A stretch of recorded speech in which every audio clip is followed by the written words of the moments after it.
So, WWDC, if you're not familiar, is the Worldwide Developers Conference that Apple puts on every year, round about this time, like middle of June-ish. Um, and it's when they unveil all the new features of the OS that is going to come out in the fall. And it's a good time for, if you're a developer, to help Apple beta test the new features, but also sort of get yourself a leg up on the race if you're trying to have a day one release of something flashy and new. So it's called WWDC because it's Worldwide Developer Conference, and 21 because the year is 2021. Zev, have you ever been to a WWDC? Yeah, I think I've been to three. I went as a student. I got a student scholarship in like 2010 or 2011, which was pretty amazing and definitely kind of helped me jumpstart into iOS stuff. And then I went, I think once each for my last two jobs, like as a employee. And it was cool as a student. It was wildly valuable as an employee. Like when I actually had questions about problems we were trying to work on, because like I feel like as a beginner you watch the sessions because you're just trying to learn what the things are, and then once you really get into the meat of something, the ability to ask questions at the labs are it is so valuable because you get a lot of one-on-one time with Apple engineers. Yeah, and I think that's a good call out. Um, I've been twice. The first year I went, I didn't really take advantage of the labs. I just kind of went to the sessions, um, which they're available on the internet for all of time afterward. So it was a really expensive ticket for not a whole lot of value. My second year, I sort of figured that out toward the end of my first time going. My second year is when I was like, okay, I came with problems. I was on the phone to my team, like, okay, what problems are you having right now? Let me go to the lab for that. Let's get this figured out. Um, have you done so? WWDC last year was live streamed as well as this year. Did you try the online labs last year or this year? I didn't do any last year, but this year I did. I was a part of three labs, either like the main person or sort of fly on the wall for other people at my company, and it was yeah super duper valuable. We got to run some approaches by folks at Apple and say, hey, we're thinking of doing this. We anticipate these problems. What do you think of it? Do you anticipate any other problems? What might we not be thinking about? And they had some really good answers. Really good like this thing you thought wouldn't work actually will work. It's supported, or don't do this thing because of this reason you may not have known about. So yeah, very useful stuff. Nice. I've not done any of the online labs, but the follow up question I have to you is how do you feel about in person versus online dub dub? I'm definitely torn. I think like the really nice thing for me about in person with the labs was that like the last time I went, I basically spent the whole week in the labs. Mm. I got people back home to fill out a like a table on the wiki, a company wiki of questions we needed to ask, and I would just keep going back there and see if there were any new questions, and then go and get them answered. And it's very unstructured. It's just like wander up to whichever lab is relevant and see if somebody can help you. Um, the online ones, you have to register the day before, and like they approve you, and then you get a WebEx call at a particular time. um, it it's nice because they're a little more focused. Like you say, hey, I'm working on this problem. Hopefully you filed a radar, so which is Apple's bug reporter, so you can give them a bug number and say, here's the thing I'm working on, and they'll have prepped and kind of seen it a little bit. So that's very useful. But just in terms of like, I'd be sitting around the in-person labs and go, huh, I wonder about this thing. Let me just go find the person who wrote it and ask them.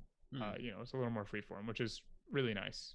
Um, like obviously there are accessibility advantages to online, and until people kind of figure out the online format, there's actually a ton of access you can get. Like people were on Twitter, Apple folks were on Twitter, like, hey, my developer tools lab is less than 2% at capacity in terms of people registering. Like, I don't know if we haven't done a good enough job promoting it or what, but like, please come sign up for the lab. We are paid to help you with your questions. So, come sign up, ask us anything.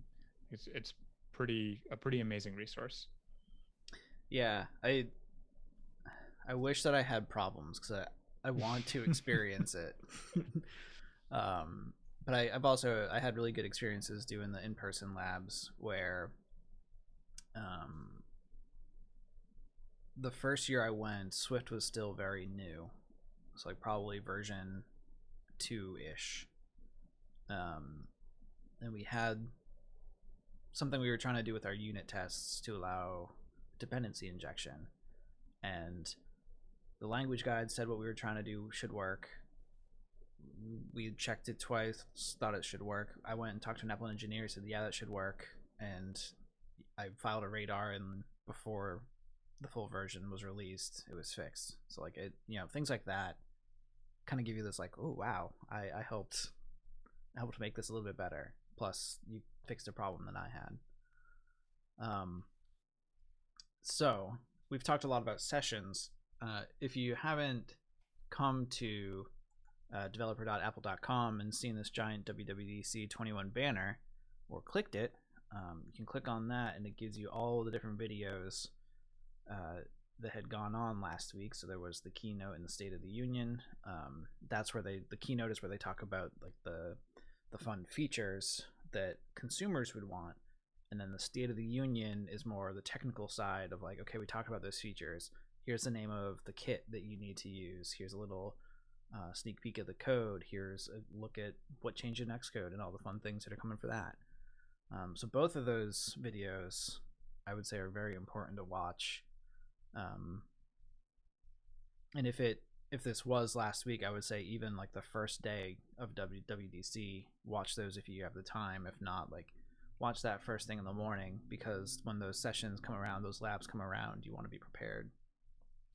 Yeah, for sure. The keynote and State of the Union are basically the must watch ones. And then as you get into sessions, there's usually like what's new in UIKit, what's new in Foundation, what's new in AppKit, what's new in WatchOS, what's new in tvOS.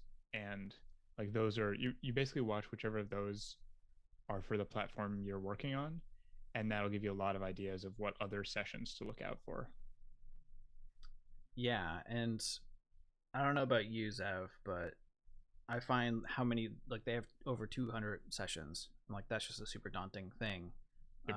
And something that has helped me a lot, I don't know if you use this app, but this Apple Developer app, I have it on my phone, my iPad, my computer. I even have it on my Apple TV. And so this is how I find and watch all of my sessions, as opposed to just coming to the website.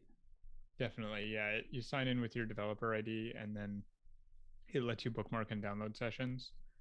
Downloading is nice if you have a commute and you want to watch them, or you have a long flight or something, especially the flight home, like back when it was, and hopefully if it is again in person, uh, downloading a few sessions and watching them on the flight is pretty great. The Mac app is okay. The iPhone app is pretty good. There's a couple of things that annoy me, but I should go file bugs about it. But yeah, you can go see past videos from at least the past few years. Um, you can search and filter. They have one of their annoying invisible button things on over on the left, featured design frameworks. Like there are invisible disclosure buttons on those. I don't know who thought that was a good idea, but anyway, you can click any of those and dive into them. But what I usually do is go, let's see, down to, there's a way. Can you expand all the things on the left? Because one of them is like filter by years and types of media or something. Like yeah, all the different categories are kind of cool, I guess, if you're interested in diving deeper on a topic. But if you're talking about wanting to see what happened in a particular year, yeah, click on WW 2021, and then let's see. The weird thing is some of these aren't videos, and I think there's a way to just see videos. Um, Maybe I'm thinking of the iPhone app. I'm looking on my end.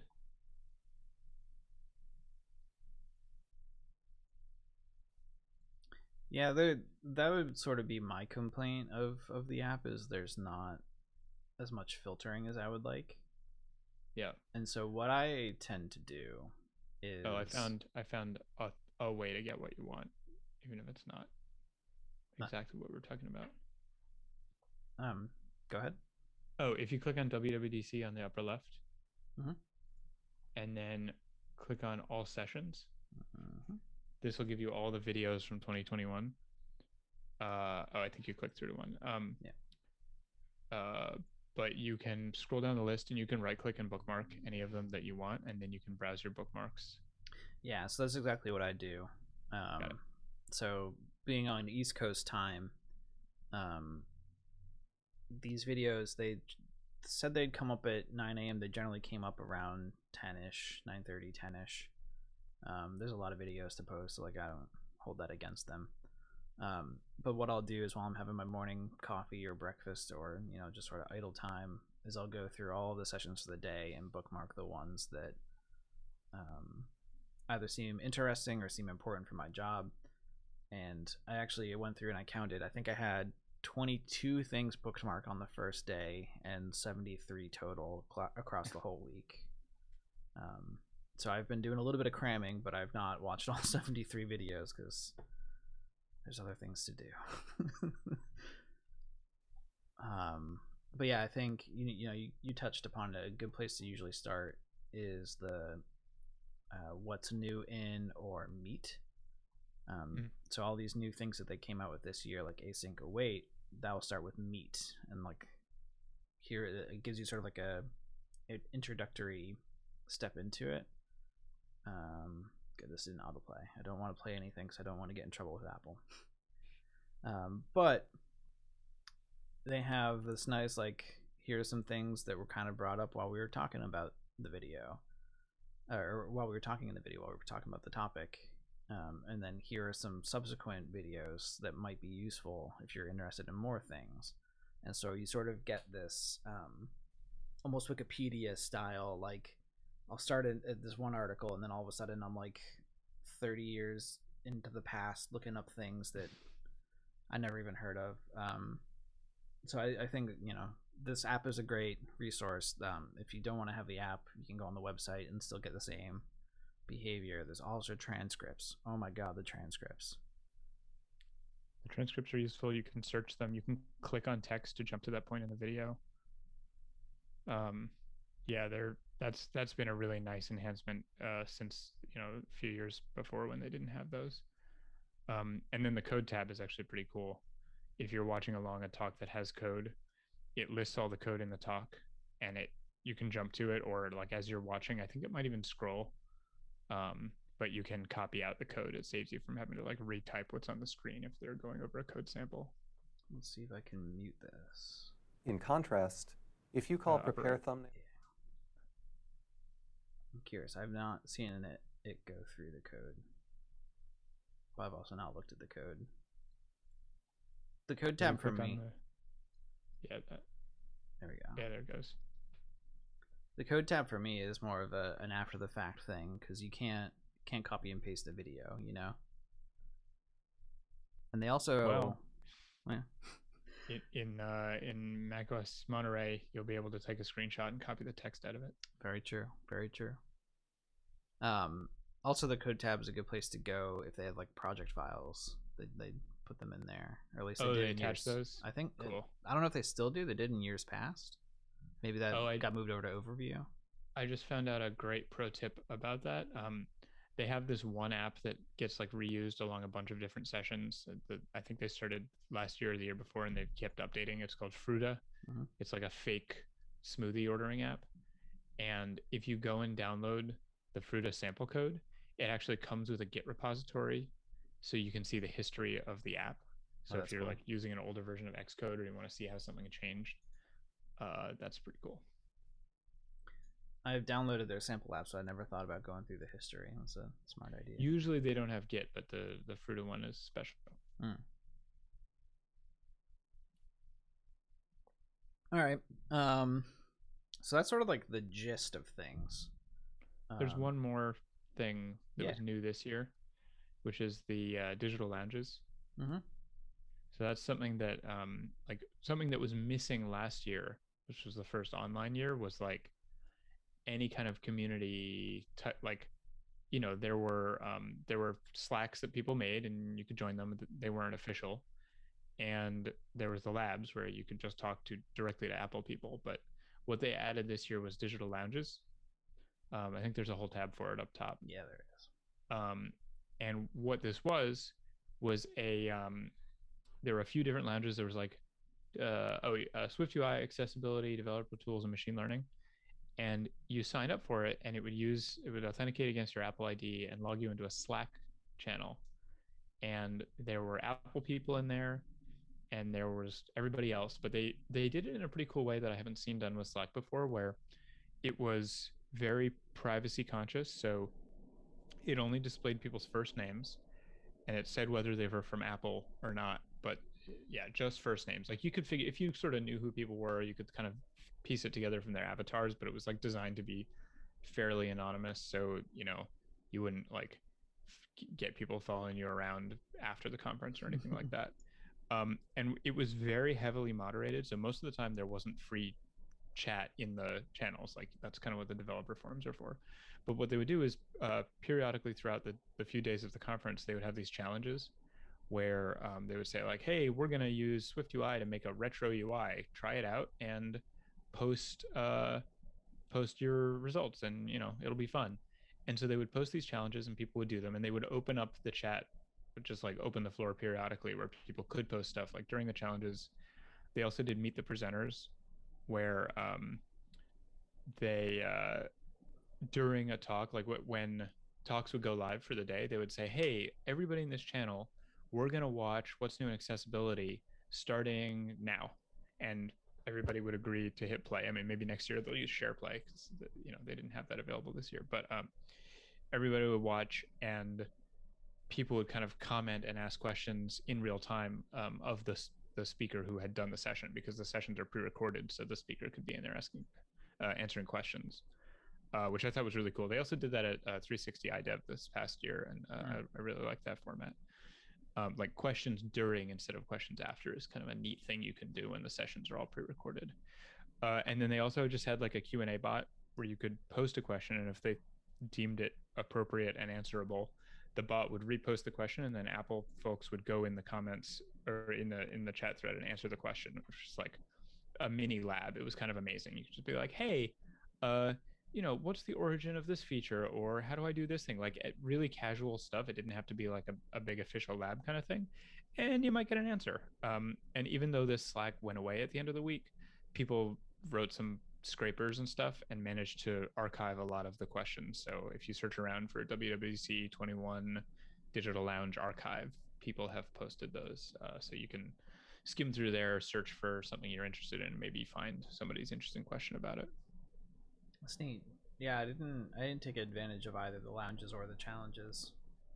I didn't do the challenges either because I was pretty pressed for time, I had personal stuff going on. But like if I had the week blocked out, I would definitely try out some of those challenges, because a lot of it was related to the new stuff, and it's like seems like a really fun way to get to learn it quickly. I wonder, are you able to still do it even after the fact? Yeah, so put trigonometry to good use and show your artistic side by creating a stunning graphical animation in Swift. That's it. You can do it. You don't put it anywhere. I think actually, was there a link at the bottom to like share your finished thing? Want to share your work? You can show off the finished animation in the developer forum. So maybe they have forums open for the challenges, or you can just put them on Twitter or something. Yeah, or you can just use it as a thing to sort of learn a new library or dust off some skills that you haven't used in a while. Like I don't use Swift UI at work, so really the only time I'm using Swift UI is for this meetup. And so something like that sounds kind of fun for me, where I get rusty having not touched it for a month. Yep. Super cool. Okay, so yeah, that's sort of the overview of what WWDC is, and specifically what 21 was at a high level. So now I'd like to open up chat to say, hey, any questions you have about what we covered, any sessions you watched and you're not quite sure about something, you want to see what we think about it, please feel free to put that out in chat. Otherwise, it's just going to be Zev and I asking questions and discussing things amongst ourselves. So please be interactive. Keep asking us things.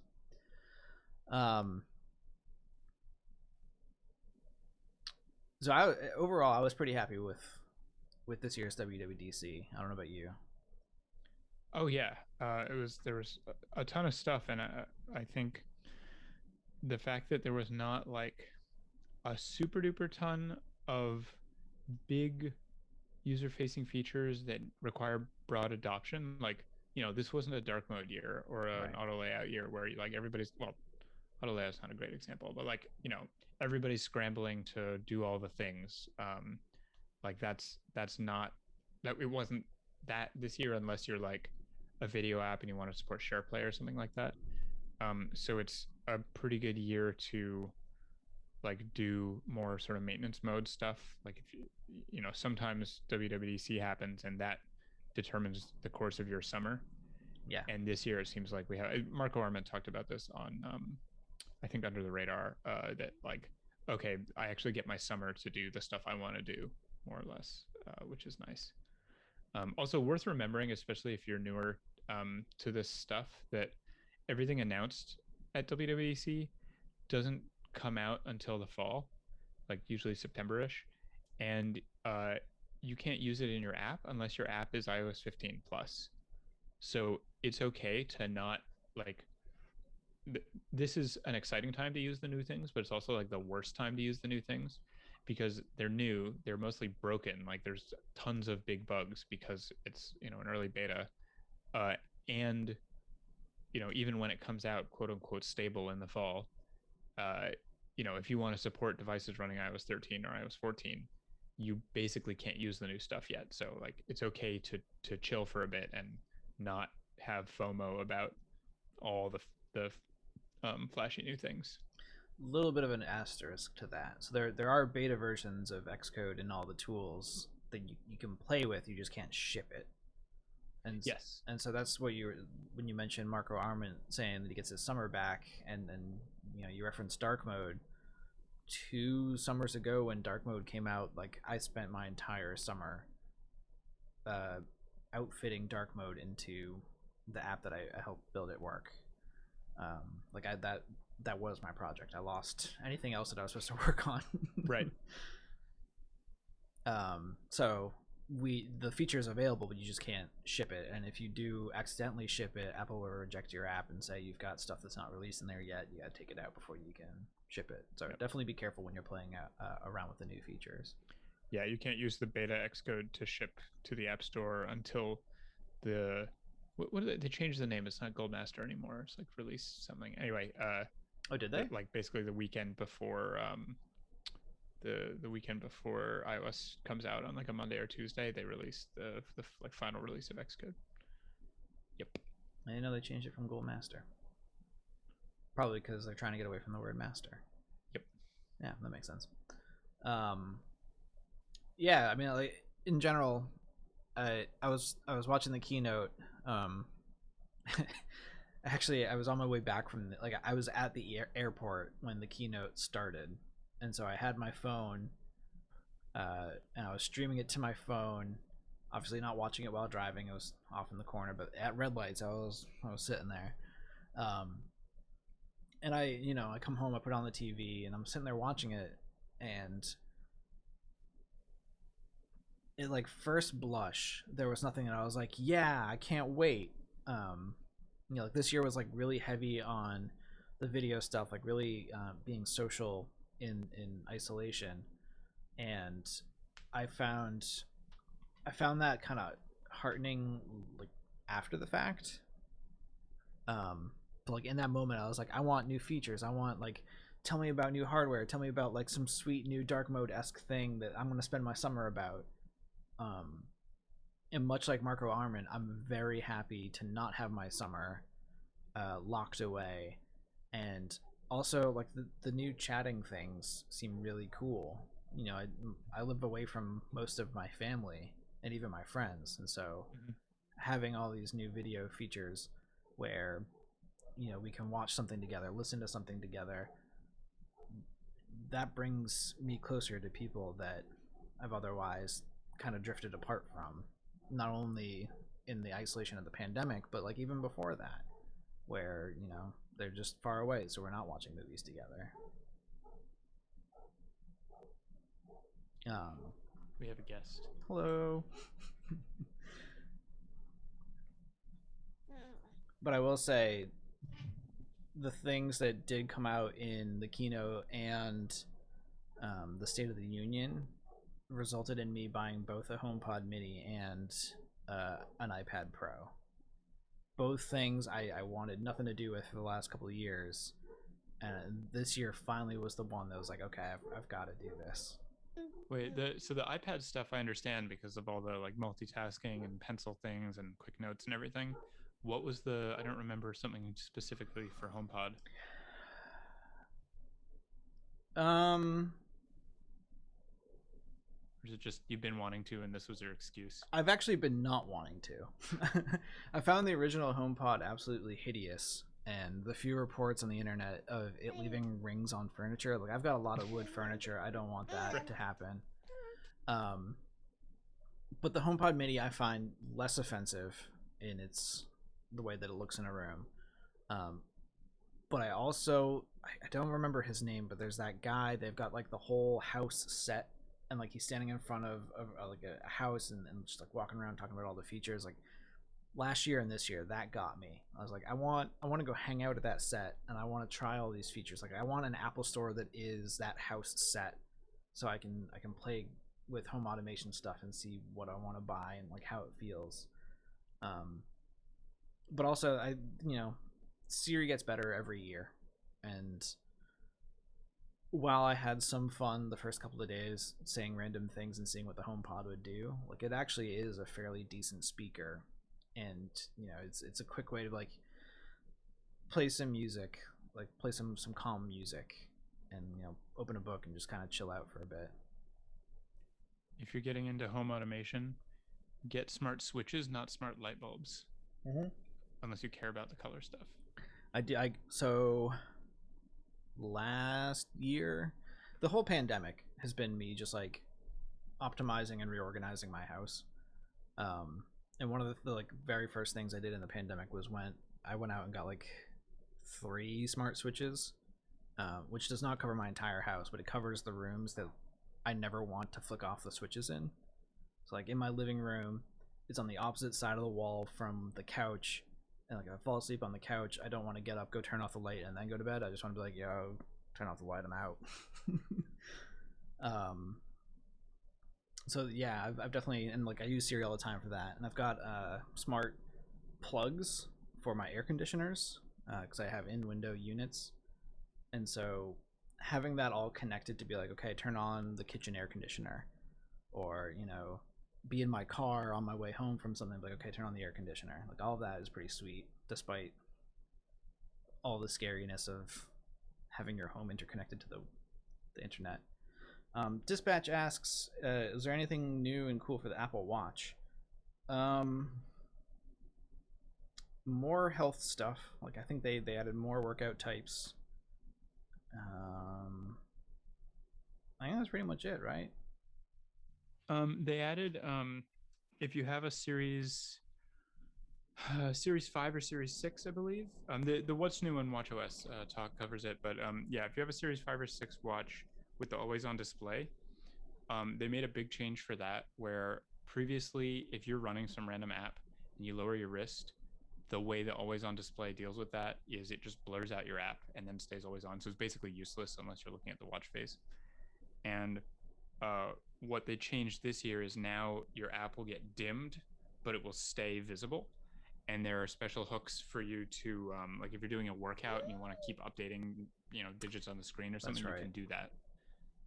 So that sounds pretty useful for certain apps. And there's some other health related, like you can stream in events from HealthKit or certain health Bluetooth devices faster, more readily than you used to be able to, something like that. Yeah, it was less of a watch feature directly, but more of like a tertiary watch feature that they really overhauled a lot of the stuff for health, where you can now send your records to your doctor. They can write notes, and then it comes into the health app. You can choose whether or not the information collected from your watch goes into the health app to your doctor, which is interesting because when the Apple Watch came out, it was sort of like the new platform of like, oh, are we gonna have like full featured apps, and am I gonna be playing games on my wrists? And it really turned out into like an overhaul, like a juiced up Fitbit, and I'm okay with that. I like getting the thing of like, you can still close your rings today, go outside for a walk. Like, yeah, I should probably go for a walk. And I've been doing a lot of the Apple Fitness Plus workouts, and so I'm kind of excited to have that sort of little progress updates. It's on the screen when you're doing the workout, but I don't know what extra stuff I can get in my wrists. Also going outside for runs and getting little updates. I think all of that sounds great. I have not watched any sessions on the watch this year, though. By the way, do you have the Xcode beta installed on that computer? I did. I installed it this Okay, cool. afternoon on this computer. I have it on my work computer. I've been playing with it there. I wasn't sure if you were thinking we would play around with it. I just want, if you didn't have it, you'd want to start downloading it. Yeah, yesterday, if there's something we want to dive into, I do have the beta. We can play with it, but I had nothing in mind specifically. There are a couple nice little things in Xcode. I thought it would be fun to show off, little kind of gems that people might have missed. Sure. A couple things I saw going around on Twitter. I mean, basically, if you follow Paul Hudson on Twitter, at Two Straws, he's got all sorts of cool stuff that like various people have shared, and he does a good job of like retweeting and things.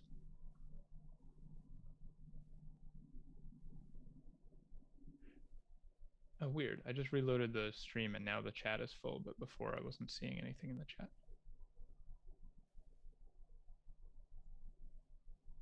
There we go. Uh-oh.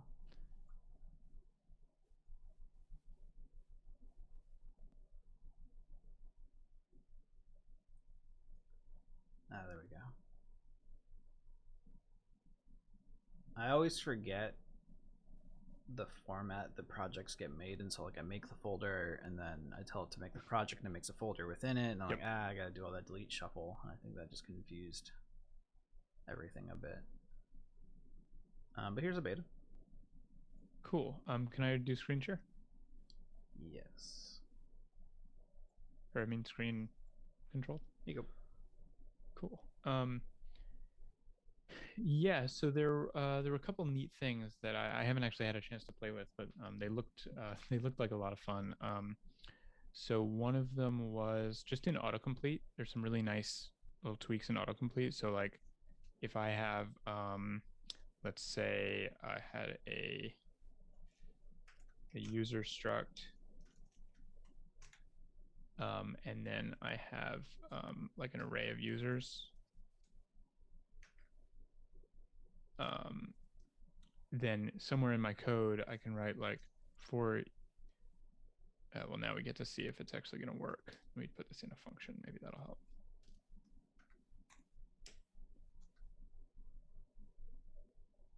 I was led to believe that if I typed for you, that it would give me for user in users, because it would figure out that it was an array with a plural name and like do smart autocomplete.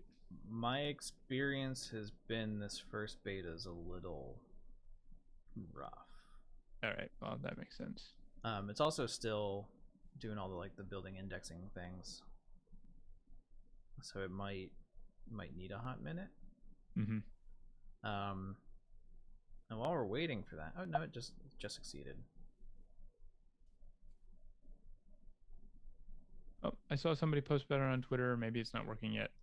Yeah. In general, they did do a bunch of stuff for autocomplete. They did a whole bunch of stuff for documentation, which, if people don't know, I develop frameworks for at my work, and documentation is really important for my frameworks, so people know how to use them. And so I'm really excited for all the doxy stuff that's coming out. For sure. What else? Have you played I'll show you a cool debugging thing? Yeah, do it.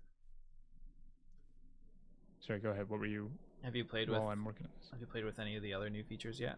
That's gonna be my question. I have one specifically I want to ask about, but I want to see what you've played with, if anything. I haven't played with much. Actually, I haven't had a chance. I've been working on some stuff that has not allowed me to spend much time trying many new features, but also a lot of the new features are fairly specific to like share play is cool if you make an app that plays media, that kind of thing. Yeah. Also, a problem that my coworkers and I have with the last couple of years actually is that everything always requires you to have the latest iOS. So like we're dying to use async await for our networking framework, but we support much more than just iOS 14 and soon to be 15, and so it's going to be a few years before we can put that into the production app unless we want to have a whole bunch of version checks, which I don't think we do at this point. And if you're unaware, the reason that is because as of, I believe, Swift 5, they actually put the Swift language and interpreter into iOS. So that allows your apps to be a whole lot smaller because you're not. It used to be that you would bundle up the language with your app and then give it to the App Store, and now because the language is on device, all of that came out of our apps, which makes them quicker to download, which is super great. It also means that your users are downloading less things over the wire, which if you're doing it on your data plan can save you money. But the annoying part of that is that now you have to wait until your users are using that new version of iOS to be able to use some of these more powerful features like async await.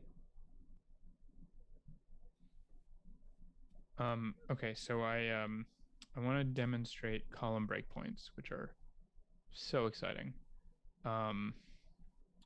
So let me show you what I'm talking about here. Let me just make this a little easy to read. And let me make these like slightly non-trivial. So like,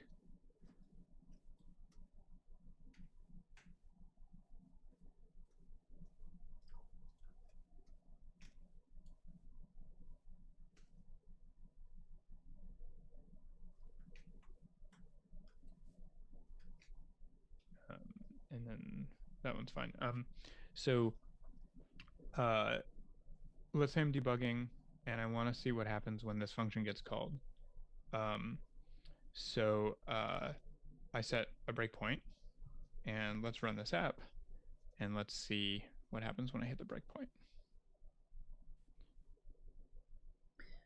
Dispatch, I'd love it if Apple forced everyone to update, but then it would make their devices way more inaccessible to people, so they won't, which is a shame.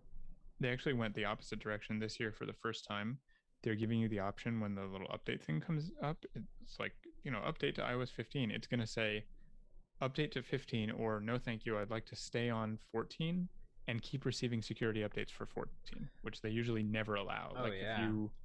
if you have a device that can run the new thing, they'll force you to update to the new thing. But this year they're saying, you can opt to stay on the old OS and still get some updates. And they bash you every day with, hey, you should update, hey, you should update, right. Hey, you should update. So that sounds really nice. Okay, so here's our little tiny, I'm just using a Mac app because then you don't have to run the simulator, and that makes nice. All right, I've got to keep it on the screen here. Okay, so I have an app and I want to see what happens when I click the button. So I click the button and it hits my breakpoint here.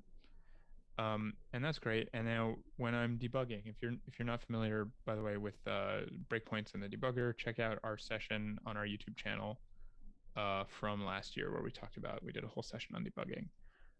So I want to see what happens inside this function. So I'm going to click the little down arrow, which is step into. And oh, I'm not in that function. I'm actually in this first function because to call my print two things function, first it has to grab this value and then pass them into the function. And these are both computed variables. So it has to jump into the body of this one. Like, okay, great. So I'm going to step over this, step over this. Great. Now I can step into my print two thing. Oh no, it stepped into the other one. Step back out of that one. Okay, now I'm ready to step into the actual function. Like this is pretty familiar to anybody who's done a fair bit of debugging.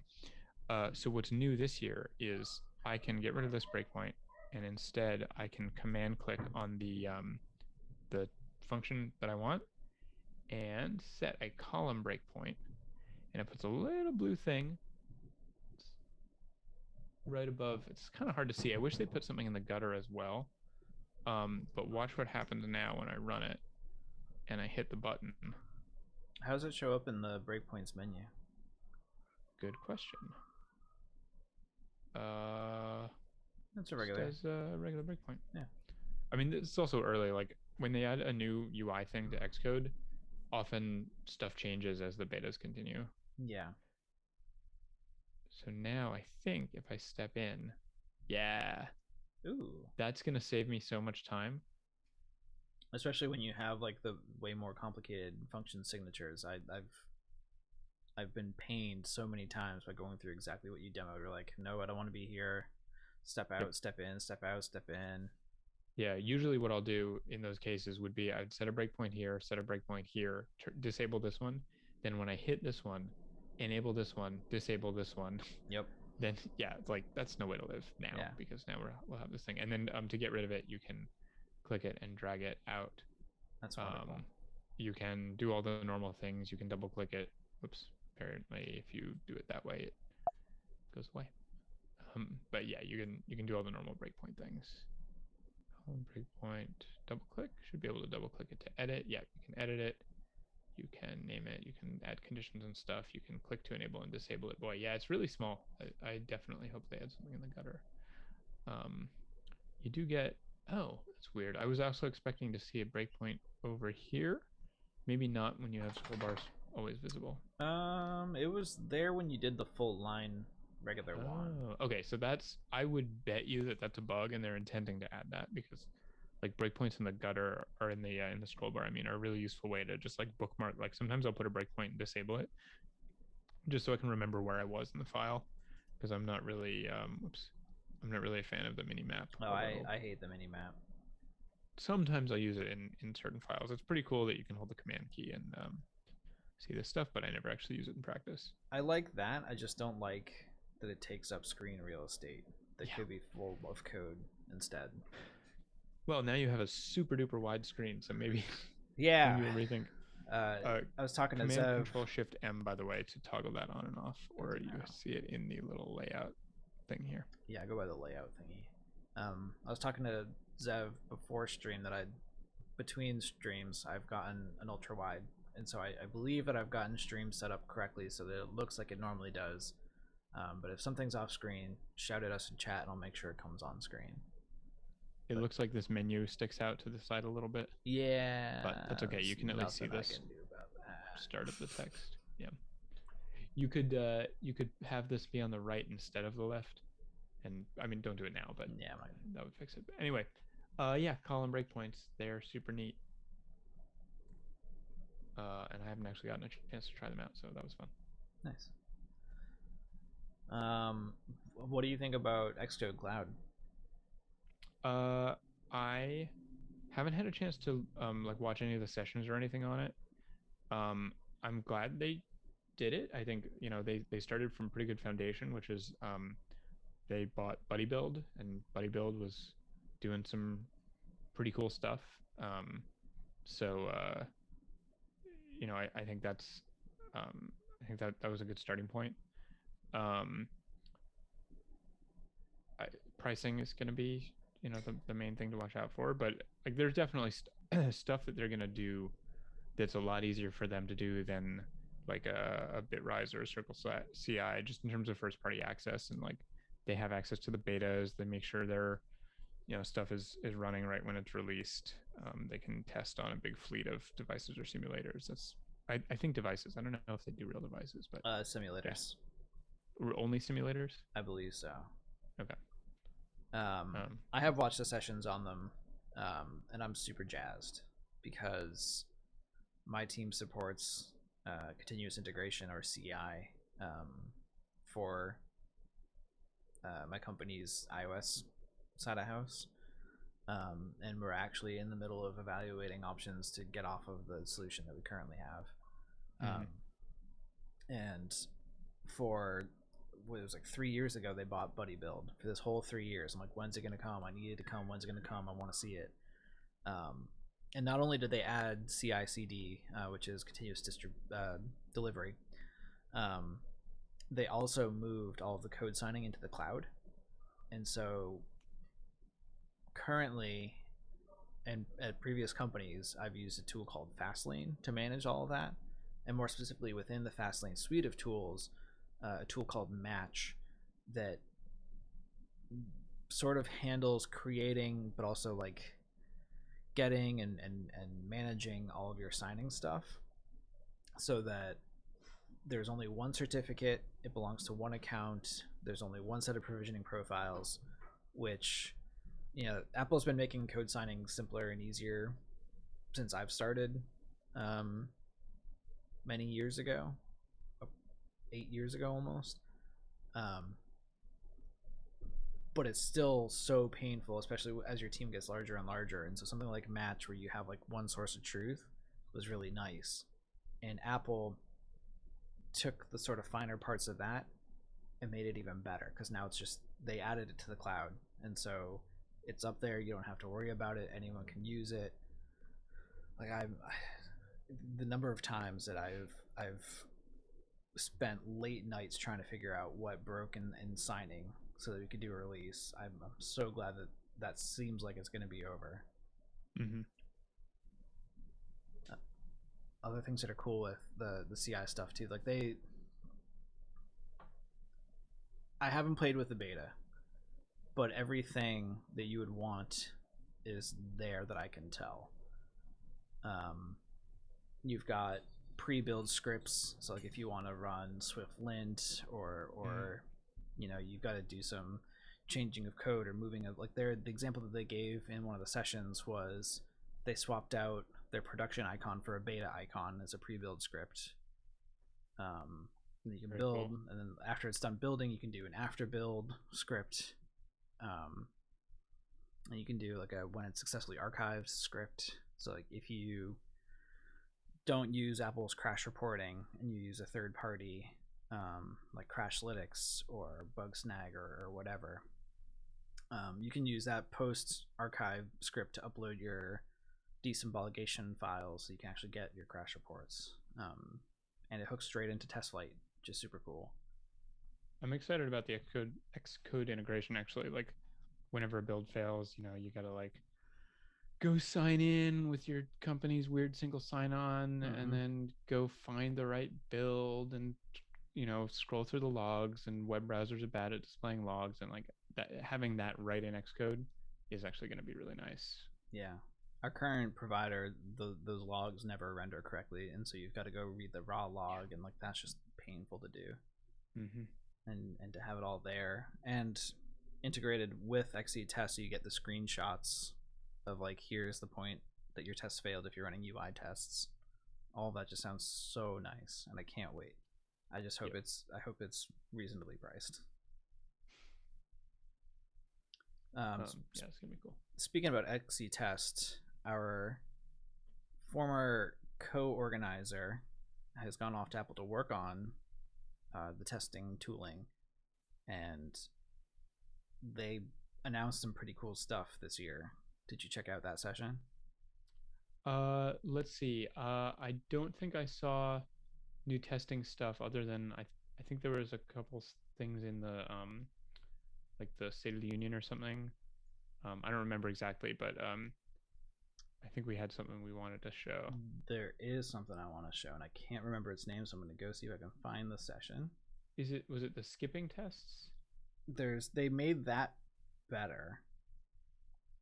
So now you can you can say skip this test if I'm running on iPad, or if I'm not running on iPad. Like you can have little conditionals inside of it, but you have this new expected failure. Oh yeah, right. Because like I think I know I understand the use case for this, because I've had tests where like you write the test and then you realize something doesn't work. There's a bug in Apple's thing or your thing or whatever. Like, here's the test. It should work, but it's failing right now for reasons. So what do? You just comment it out or like right click disable it in the test plan.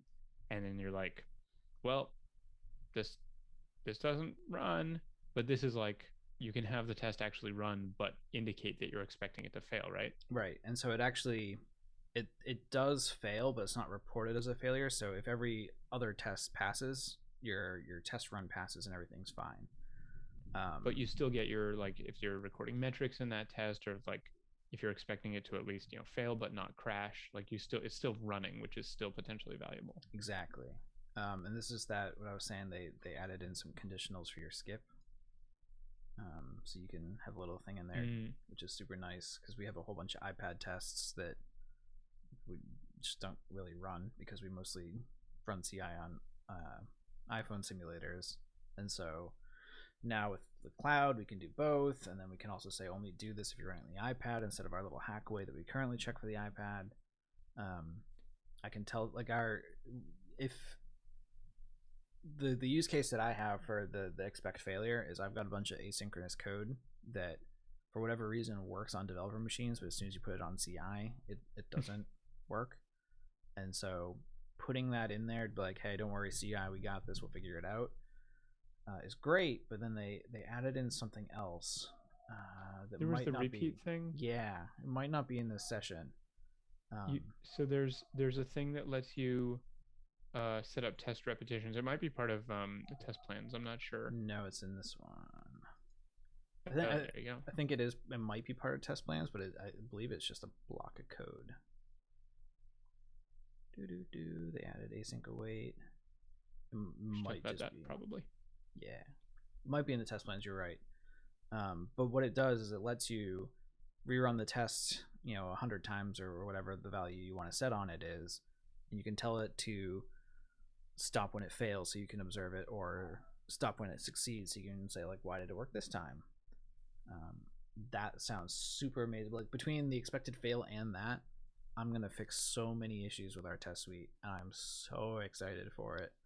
Yeah, like if you have a test that has some weird subtle timing async thing, and so it only fails like once every 100 runs, like you'll get a test failure and you're like, I wonder why that failed. Maybe it was a server thing. Let me rerun the build, and it passes, and you're like, well, I guess it was a server glitch. I'll merge it, and then that bug never gets fixed. So if you have it run each of your tests 100 times for the ones that you're suspicious of, then you are much more likely to flush out those errors. Yeah.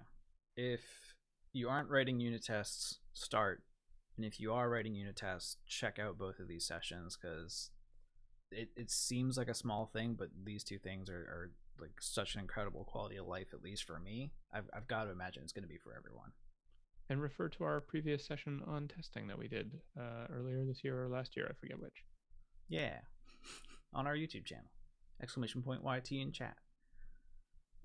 Like and subscribe, smash that button. Yeah, hit the bell icon. Yeah, it's async await, huh?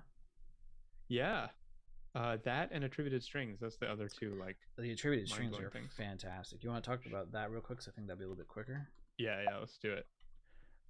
So NS attributed string used to be the way that you would make strings with like different colors or different fonts or other styling and formatting stuff, and like it was fine, but it was everything else, like a bunch of other types were ported to Swifty value types in the great renaming around Swift 3 or maybe in Swift 4, some of them. But anyway, NS attributed string never was. And we were always holding out hope that they were going to do a full Swift rewrite, and they totally did. And it's totally amazing. They talk about it in the What's New in Foundation talk, along with some other wild stuff that we haven't mentioned yet about like string inflection that we should probably talk about briefly. But yeah, the main thing here is that attributed string is this fancy new Swift type that lets you set attributes of text on or attributes on ranges of text, but you can use Markdown as input, which is like this really lightweight. Like it does the same thing HTML does in terms of you put text in your text to make your text different, but it's like super lightweight. It's just in this example that Matt's got on screen, the underscores bracketing some text make it like italic, and then this thing here is a really simple way to make a link. You just put the clicky part in brackets and the linky part in parentheses, and it makes it a link. And yeah, this will turn it into an attributed string. And one of the cool things about that is it solves this really tricky problem that you'll have if you're trying to localize your app, which is that let's say let's say you have the text click here, and you want the word here to be bold. Uh, that word is going to be in a different place and a different length in a different language. So like, how do you find the range of the string to make just that part bold? And this solves it by just saying, well, tell your localizers about Markdown, and then they can use the Markdown formatting syntax in the translated string to mark the correct region with the right attributes. And then you can use custom attributes. Like there's wildly cool stuff. So I think it was the What's New in Foundation, or what It was, is yeah. that? Okay. Yeah, definitely check it out. You can do links. You can now do clickable links in SwiftUI with this, which is another nice thing you couldn't do before. Very exciting I stuff. mean, localization in SwiftUI in general was very lacking, and now it's there and it's great. one of the examples they gave was they made rainbow text. And they didn't actually show how they made the rainbow text, but yeah, they talk about making custom attributes, and then you can use this little like, it looks like a URL, but you use a caret and then brackets for the text and then parentheses. They actually are using JSON5 syntax for the properties. And as a fun side effect there, NSJSON serialization now supports JSON5, although I don't think Codable does. That's a separate, like, there's this whole other separate ongoing effort to rewrite or change Codable, but that's different. It does date formatting. There's this whole new like Swifty date formatting thing. Yeah, it's very exciting. It's sort of codable. It's codable attributed string key. Yes, but I mean, like, so JSON 5 is like JSON, but it supports comments and some syntax things and stuff. Bare words, so you don't have to quote everything. You can now decode JSON 5 stuff with JSON serialization, but you cannot decode JSON 5 with Codable as a separate thing from the attributed string stuff. Anyway, yes, the What's New in Foundation is like the sleeper hit of this year. Like usually it's useful to watch, but not like super exciting. And this year it is super exciting. Yeah, the date stuff blew me away. There's so many bugs I've created with terrible date stuff, and not anymore. The date stuff is cool. The other wildly cool thing is they're giving you this mechanism for inflecting text, which basically means it will take the user's I think so. We talk about it in terms of pronouns, but in other languages there are other issues. Like English is gendered in some ways, but other languages are gendered more in other ways. And in particular in Spanish, a lot of UI text would be different if it knew your they call it term of address. I think it's like subtly more complicated than just pronouns / gender. I don't really understand it. It's a thing that's specific to Spanish, but you use this syntax and say inflect true, and it will make all the. I mean, the English example is like what they're talking about is one large salad, two large salads, and it will handle the pluralization, I believe, without needing to use the old mechanism of doing a strings dict file, which was pretty cumbersome. But then also it will handle if your phone is set to Spanish. Actually, if your phone is set to any language, you can go and set your term of address, which in English is basically set your pronouns. I think it's just masculine, feminine, and no preference or something. But yeah, especially in Spanish, it will like totally rewrite the strings to make them fit your term of address, which is very exciting. And it's like they've designed it in a way that will have room to grow, and they'll be able to add more languages over time. Yeah. And it's amazing. I'm super into it.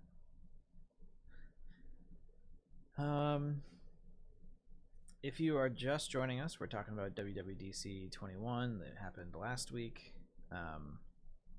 If you have questions about something we're talking about, or you have a session that you saw that you really want to hear our take on, feel free to mention it in chat. I'm keeping an eye on my second monitor with chat up on it. And I guess async await. We've been pushing it off. Let's talk about it. Let's talk about it. I thought so. I was thinking earlier today, like what would be a quick example we could whip up to demonstrate just like what are the places where this is going to be like some really nice quick wins. And I thought of a nice common example with just like downloading a couple things from a server and displaying them. But yeah, so async await is basically it's a lot of things to a lot of different people. I think what it will be to most typical iOS developers is a way to get out of callback hell with asynchronous stuff, and provides a really nice structured way to talk about like go get the things from these asynchronous things, and combine the results and do something with them in a really clean and clear way where it's really easy to see what's happening. You can't like forget to call your callbacks. It takes a lot of the common patterns that we're used to writing, and instead of making us write the patterns, it just builds them into the language. And the example they give in the talk on structured concurrency is like, back in the old days, you would have like a go-to to jump around in your code, and variables just kind of live forever, and you were responsible for managing them. And then you get a construct like an if, and suddenly it's completely clear in the code, like, this branch of code will only run if this condition is true, and variables defined inside the scope of the branch will only live for the scope of that branch, and you don't have to worry about it. It's like it's totally clear at compile time and when you're reading the code. And async await and structured concurrency is like that for asynchronous things, where it's clear from the code and really hard to misuse.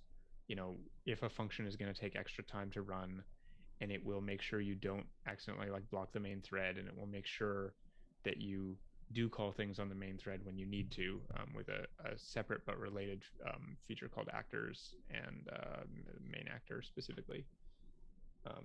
So yeah, it's pretty exciting. And their example of going from this like what 40 line thing to like 10, not even. Yep. Like that, I think is going to make so many people happy.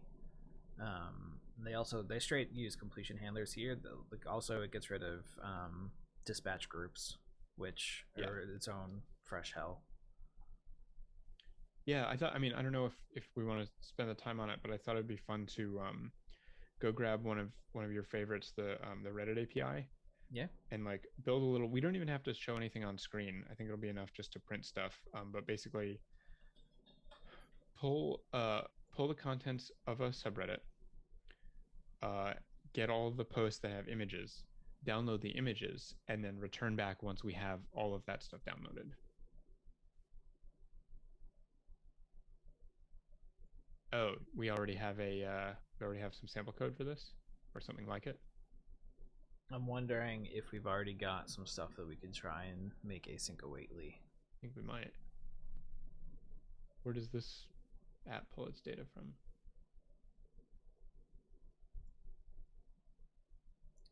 This is the iTunes API. You can work with that. Get data, get image. We did this with combine, so it's a little bit different. We can work with that. How are we using them together? On up here, perform get image for song. Did I work on this? I don't remember. No, I built this one, I think. Oh. Maybe we built it together. I don't remember. Where are we getting the I don't think it would have been a beginner's night. Functional? No. I don't remember remember what SODD stands for.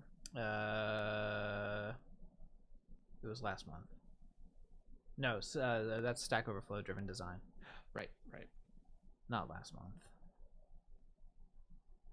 COVID time.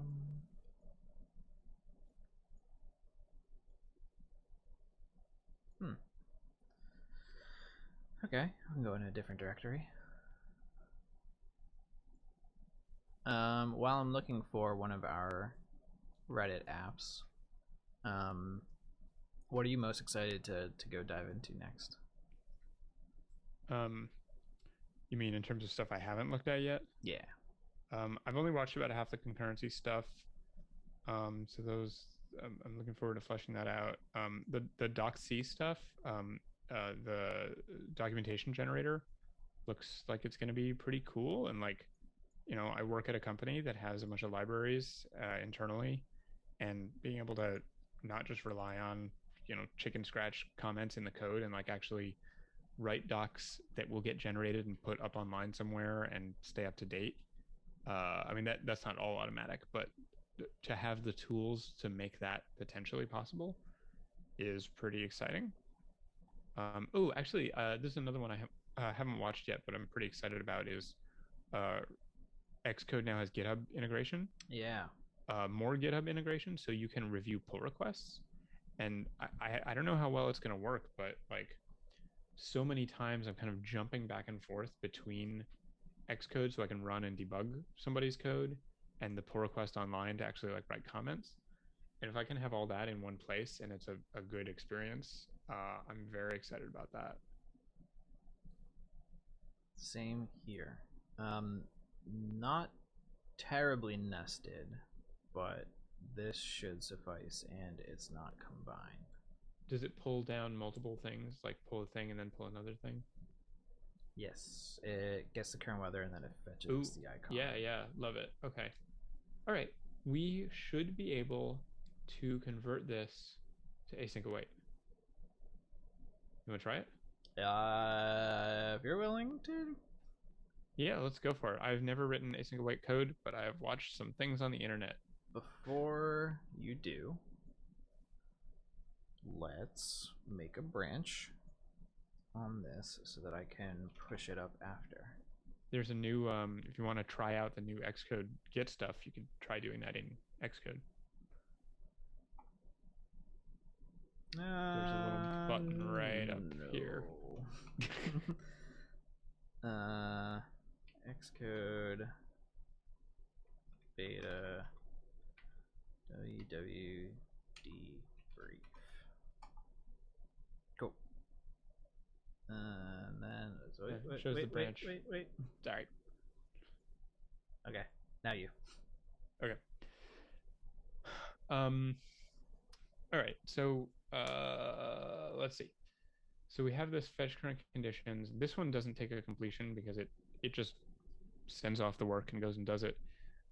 It's everything inside it that is happening asynchronously. So let's first look at this get current weather and turn this into something that works asynchronously.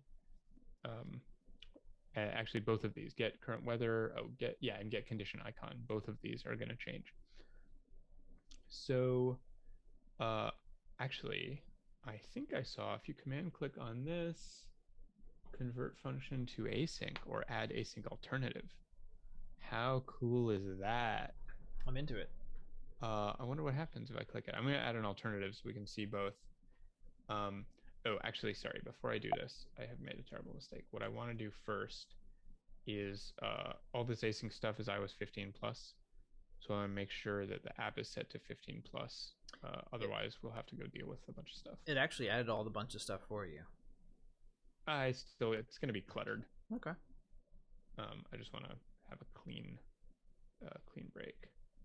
I don't want to create a pull request. So I do actually want to try out the source control stuff because I haven't used it in Xcode in a while. I want to see if it's gotten any better. Gross. I mean, I guess that's okay. So bump deployment target to iOS 15. Yeah, the screen looks the same it was back in Xcode 8. Maybe we'll create, at the end, we'll create a pull request, maybe. Sure. I don't know if you have your GitHub set up. But Yeah, this is from one of our this was from our debugging session. So okay. Yeah. All right. So I'm gonna create an async alternative for this, maybe. Okay. So okay, it automatically deprecated. Why did it get the indentation wrong? Okay, double click, Control I.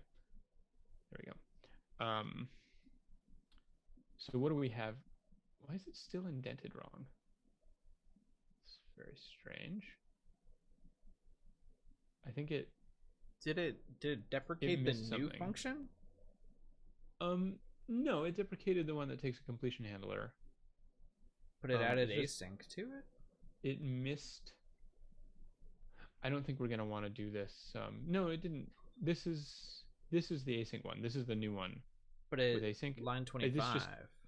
So it's it made a wrapper that calls through, so you only have one version of the function. Yep. But I think we can actually do this better if we write it ourselves, because there's stuff, they made things and stuff to interface with like things that call completion handlers, but I think we can just write it ourselves and just use the more modern things and it'll be better. So it's going to be, I'm going to call it async. I don't think it has to be a different name. I'm going to make it a different name just so it's totally clear. Async get current weather, latitude double, longitude double. Now instead of a completion, it's going to be async, saying that it will automatically suspend its thread and do all the cool new async things. It's going to be throws to reflect that it could return an error. And then it's just going to return a current weather, which means once it's done asyncing and once it, if it hasn't thrown anything, it's just going to return this instead of having to wrap it up in a result and go and dig it out and everything. So that's, the signature alone is much nicer. So we're going to make the request same as before, just construct a request object. And then I don't know what to do next. I'm guessing it's going to be something like let result equals URL session. Oh, it's going to have to be a try await. Mm-hmm. And I'll talk about what that means in a second. Shared. I think just like data. So, oh, here we go. These ones are marked as async. Yes, this is what I want. But not from delegate. Data test publisher. So which one is the? Maybe it's not data. Maybe it's URL. Can I just get the async ones? No. Maybe I can get that from the docs though. So I'm going to hit Command-Shift-0 to go to the doc viewer and do URL session. Oh, you know what? Actually, maybe it's not URL session. Maybe there's something else that I use to get async stuff now. Still have the sample code up in the developer yeah. app. Let's look at that.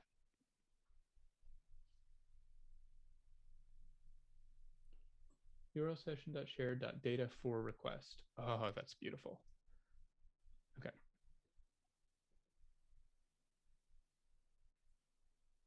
Okay, so .share.data. So it's not a data task, right? Because it's not a task, or it is under the hood, but it's just data for request. And I guess I'm gonna ignore this delegate parameter.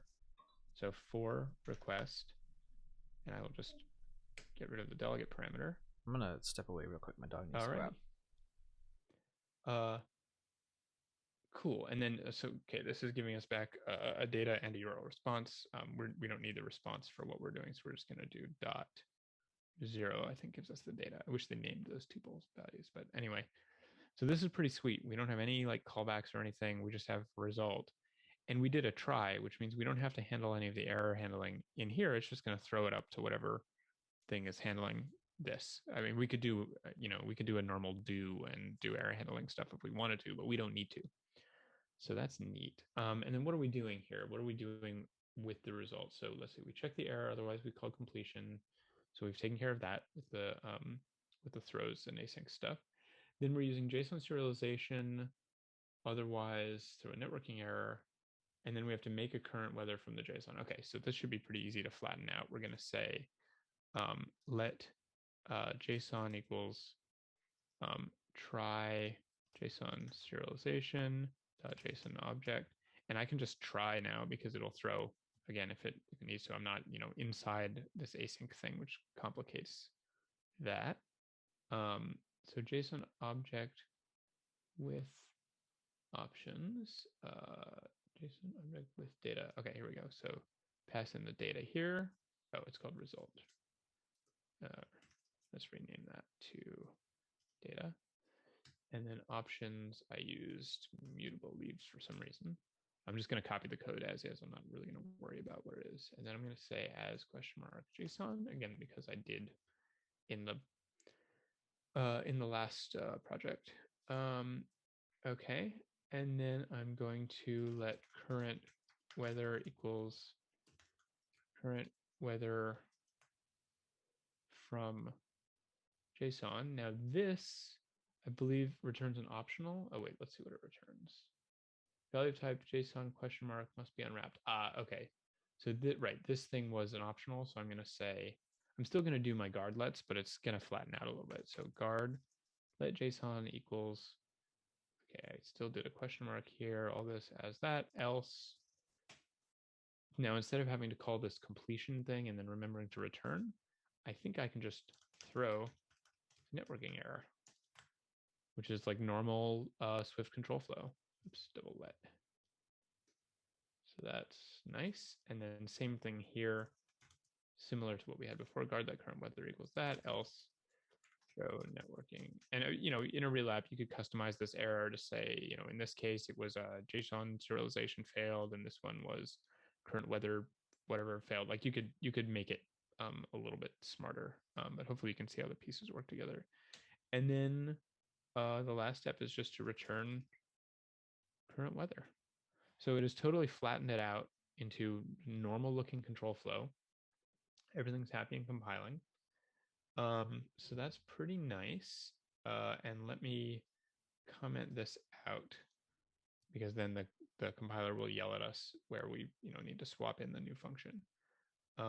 And then we also wanted to do this get condition icon. And let me go ahead and do them both, and we'll have something to work with. So async get condition icon, no completion like before. Async throws returns UI image. And we're going to do many of the same things.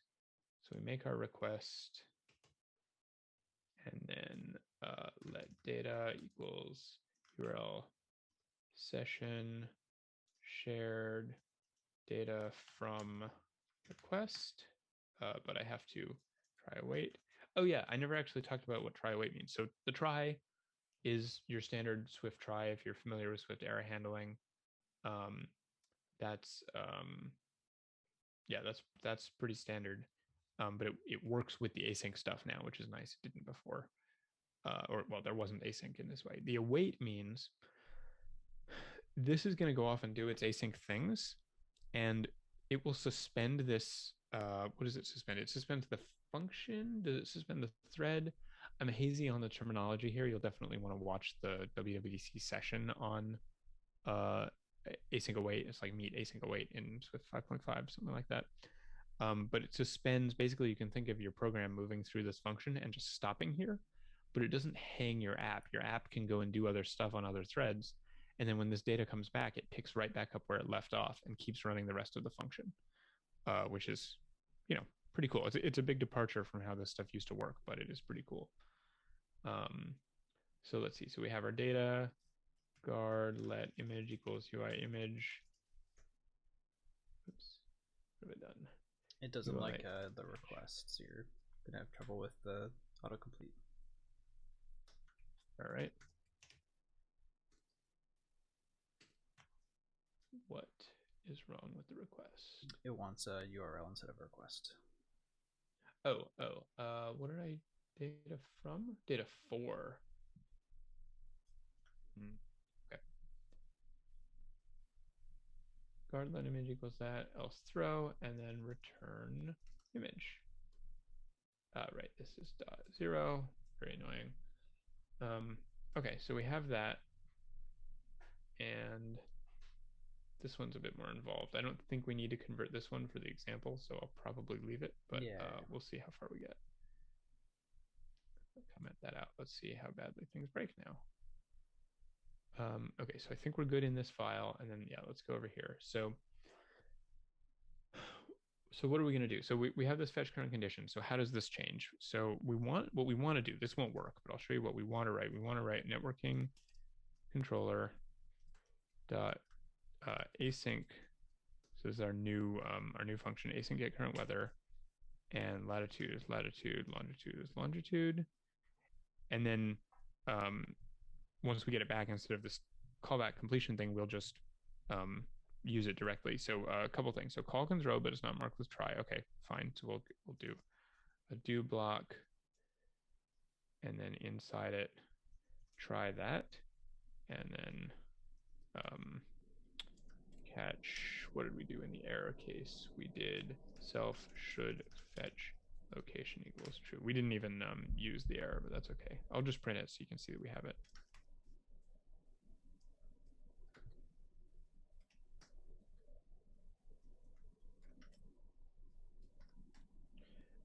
All right, and in the success case, so we are doing this, but we're not doing anything with it. So I'm going to say, here we go. Async call in a function that does not support concurrency. So like this is the kind of compiler help that you get with these concurrency things. So the thing with it, with concurrent functions, with async functions, is that they have to run in an async environment. And by default, you're doing stuff on the main thread. You're not in an async world. So what you have to do is you explicitly tell the compiler I'm doing async things by putting, let's see, I think I have to put it around this whole block so that the do catch stuff will be part of it. So I'm going to say async. Actually, let's see what the compiler does. Let's see if it's smart enough to put it in the right place if I do the fix it. Oh, right. Okay, so it just makes this whole function async. That actually makes more sense. So I'll have this whole function async, and then we'll see how to call that later down the line, because that'll make the stuff inside the function a little bit easier. Because now we can just say let current weather equals that, and we have a problem. Oh yeah, I have to mark it with await. Just like you have to try throwing functions, you have to await async functions. All right, so now we've got our current weather, and it's not yelling at me about unused variables, which is actually a little weird. I wonder if that's a bug or if that's intentional.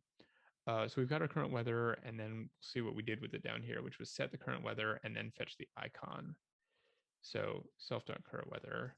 And I think since I'm not inside a completion thing, I can get rid of explicit self, which is nice. You need it there because your variable's named current weather. Okay, fine. No, wait, I can just change this to weather. Yeah. Like I had in here. Okay, so there's that. And then the next thing we did was fetch icon. I thought I changed. Oh, fetch icon is a local function.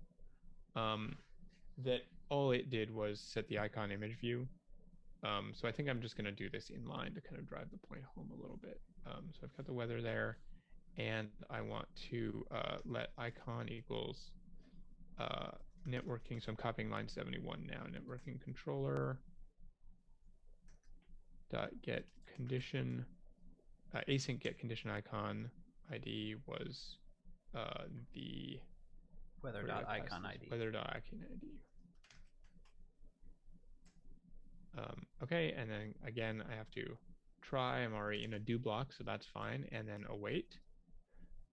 And then at the end here, I will do self.icon image view dot image equals icon. And so we've turned these two functions into this one. Let me see if I was calling this one any other places. Nope, just from there. So now I can delete. Actually, I'm going to comment this out. I got this to talk about this habit from Point Free's videos where they comment things out instead of deleting them, so that as you're watching, you can kind of look back and forth and compare. So let's see if I can build. Oh, right. So we marked this function as async, and now we can't call it here. So this was when the location manager updated the locations, we were going and getting the weather. I guess we had a map, and as we move the map around, we're like requerying or something like that. No, it was once it got your location, it got your local weather. Oh, okay, great. So what we need to do, this is what I was trying to talk about before and then got sidetracked, is um, effectively the same as like the previous way of doing this would be like if you want to do some async stuff, you do like dispatch queue main async. This has been simplified to just async, and then you do async stuff inside. So in this case would be await fetch current conditions. And if you need to be able to like hold on to that and cancel it later, you can like let task equals, I believe, and this will give you back this task handle, and then you can do stuff with it.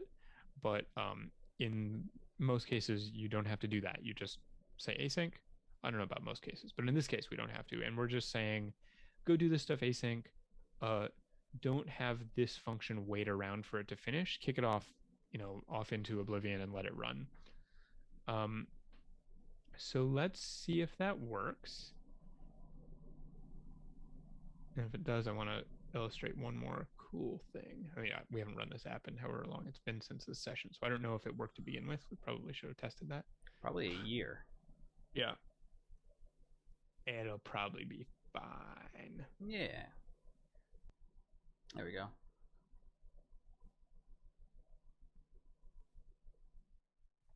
I might not have a location set for the simulator.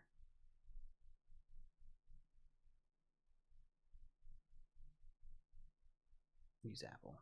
Yeah. Boom. Did it? No. We're getting compiler error invalid library file every like 10 milliseconds or something. So that's, making it hard to read whether there are actual errors. Oh, here we go. Nope. Wait, I thought I saw something about city. Nope, I just didn't read it correctly. There was cache. Operation. Maybe the location thing, like I know location permissions changed, like how they do that in the last year. So we just run it again now that we have permissions.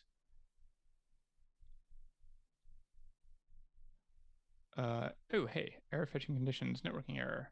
Yay. Also, it's like keeping running. Well, now we get to learn how to debug async functions, which, should be interesting. Of course, it was a networking error, so that doesn't really help us that much. So instead, I'm going to try stepping through and see if we can tell what kind of errors we're getting.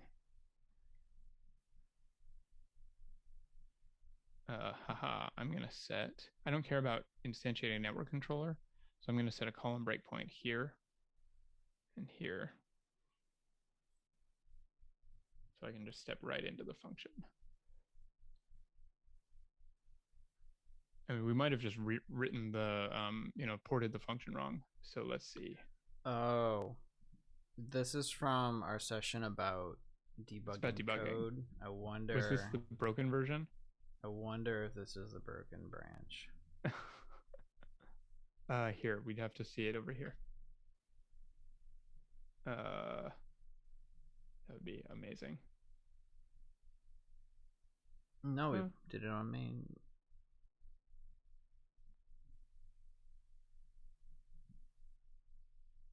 Or we never committed the fixes. I'm not sure.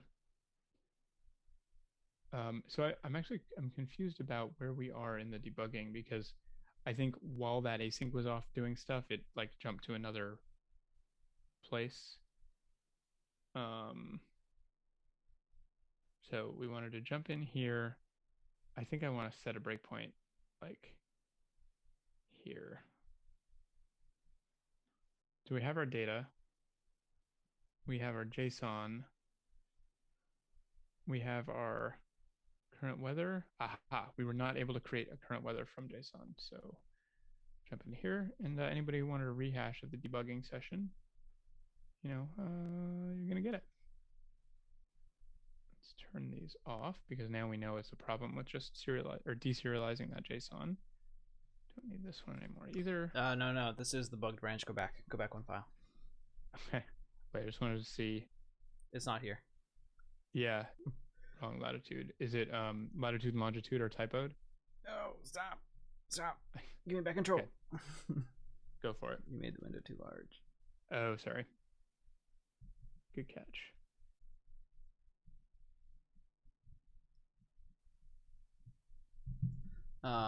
No, I swapped these as one of the bugs. Yes.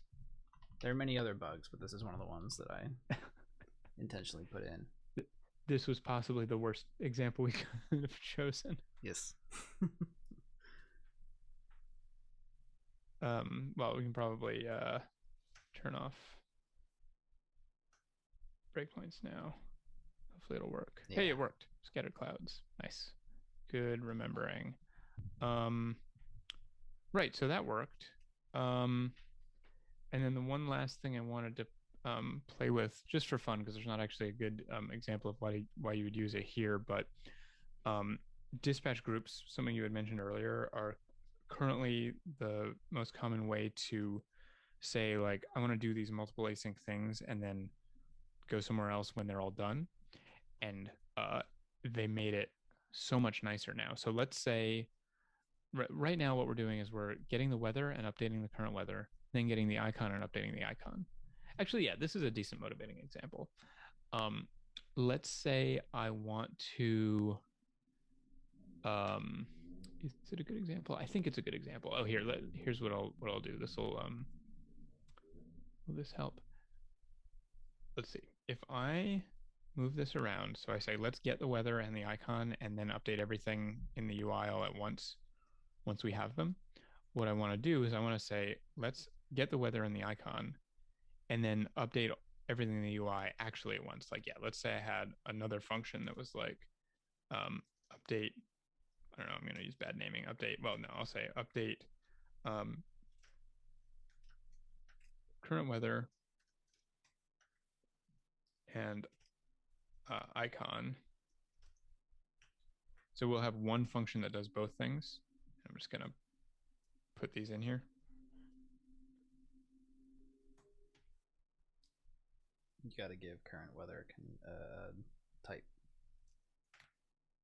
Oh, what is it? Current weather. Current weather. Equals icon. Okay, and then I want to call that function update current weather. So what I can do is I can mark these two things as async let, and then we don't put the awaits here. We put the await here. So when you write these async lets, it immediately starts kicking these things off. And then when it gets to this line, it waits until, what did I do wrong? Reading async let can throw, but it's not marked with try. Oh, I guess I have to put the tries here as well because these are kind of like deferred. So it's weird that you put a try here, even though, ooh, did I just break Xcode? It seems to be happy now. Oh, it does not. I crashed the compiler. Sweet. Beta software. Beta software. Also, the first beta is usually a lot more painful than subsequent ones. It even woke the baby up. Well, Silgen for expression range, so network controller dot async condition. So it's if you copy this :57 and go to quick open with Command Shift O and paste, if it has the line number, it'll jump you right to the line number. So yeah, apparently it was this one. Maybe I do still need the try here. A little shaky on how the try stuff interfaces with all of this. Saying that try goes before or wait? That might have been what did it. Oh, could be. Reading async let can throw. Right. So yeah, it is. Did I have a wait try? Is that what? Yeah. No, it's still segfaulting. Yep. But now try removing know. The try from 56 and 7.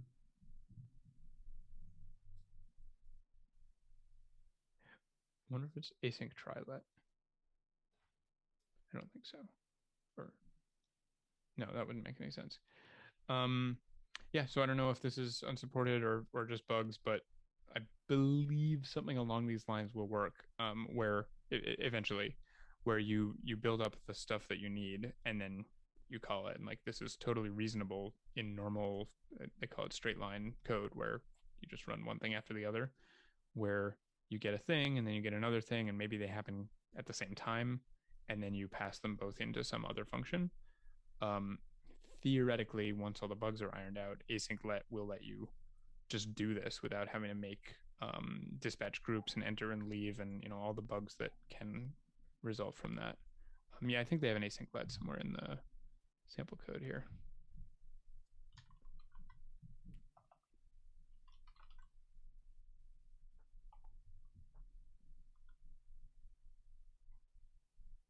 Can you not search the code itself? That's annoying. Apparently not. Which talk are we looking at? Annoying things it doesn't show you. Meet async await. Oh yeah. Look at structured concurrency.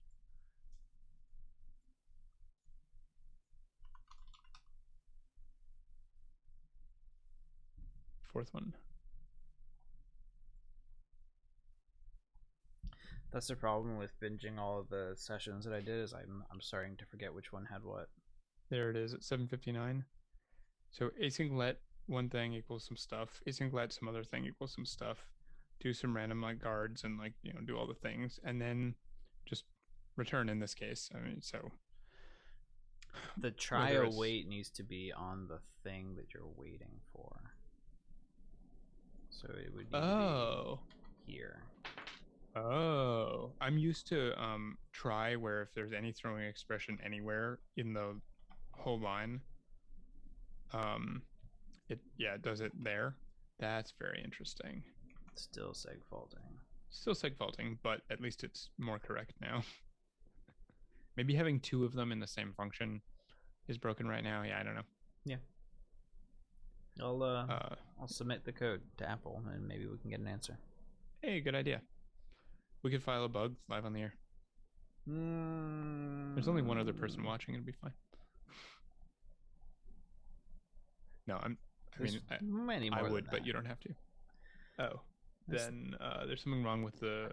Yeah, Twitch does that sometimes. I close that screen. There's a few people watching. All right. Hello, everybody.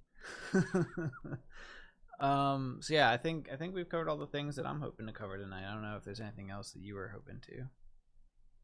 I'll take a quick spin through the a good thing to look at if you haven't read through it, if you're interested, is the Xcode changelog, which I did not just post in the chat. I just failed to post in the chat because my keyboard sharing software is super janky, and I'm excited to replace it with the new thing where you can just like drag your mouse across different computers and iPads and stuff. Very excited about that. Anyway, I posted that. Oh, yes, a huge one that we can't demo on the stream because it doesn't work in the simulator in beta 1. But in instruments, they added an HTTP instrument. Like basically, they made Charles Proxy not necessary anymore. Because maybe it is for some stuff. Like it can do a lot. It's a good app, but directly from instruments, you'll be able to see the actual contents of network traffic coming in and out of your app, which is very exciting. Yeah, I'm gonna use that a lot. Especially will be nice because like some stuff for work I have to debug while I'm connected to a VPN, and that is very annoying to do with Charles because it and the VPN kind of are trying to do the same thing and they're conflicting with each other. So, and Charles also got more annoying to use when Apple went and updated a whole bunch of security stuff. Mm-hmm. And so having it be first party is gonna be nice. Yeah. And it should work with. Well, I guess it doesn't matter if it works with certificate pinning, but I think it'll be easier to use with certificate pinning if you use certificate pinning in your own app, because I think Charles doesn't work if you use cert pinning, because it's basically doing a man-in-the-middle attack on yourself intentionally. But if you're like the instrument has the advantage of running in your app, so it can just look at the data coming back. So it's totally the right way to do it. I'm excited about that. I'm gonna try it out. Oh, also, Apple replied to a bug that I filed in 2013, saying, "Hey, check it out in the new beta. Maybe it's fixed." I don't think it is, but I can't run the new beta on my phone yet because I want to have a working phone. So I won't really be able to. Like, I got some people to look at it who are running the beta, but I need to see it myself to really know if it's fixed. Yeah, I've not yet put the beta on any of my devices just yet. Maybe when my new iPad Pro arrives, I'll put it on my old iPad. Mm-hmm. But yeah, yeah. Read the release notes. I'll put one more thing. I mean, the WWDC sessions are like the canonical way to learn about the new stuff. But there are a few other good resources. I just posted a Hacking with Swift link on just what's new in Swift 5.5. There's a couple other nice little things.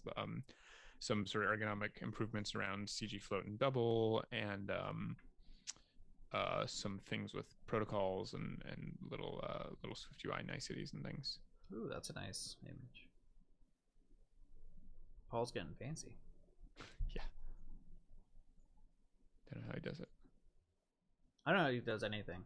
Like he dives deep into the libraries like the day after it comes out. It's like, how do you find the time, man? Yeah. I mean, this is a seemingly little one, but pound if for postfix member expressions. It's like way down that page. If you're writing Swift UI and you want to have I know it's on the hacking with. Oh yeah, it's in that one too. So like, if iOS, do this modifier, otherwise don't. Or otherwise, if this other platform, do this other modifier. You can just do it inline. You don't have to completely rewrite the whole expression. I'm very excited about that because I have a bunch of like side projects with UI code that does have all these little per platform changes. They did a bunch of nice things for bindings that we did not go into. We don't have a whole lot of time to go into, but yeah, a whole lot of great stuff. Go check out those sessions if you have a developer account. Get the beta Xcode if you have a developer account. Be careful about putting the beta software on any of your devices that you use regularly, like your cell phone. And yeah, we hope to talk about more of these features in future sessions. Thanks for watching, and we'll catch you on the next one. Bye. Can't find my ending button.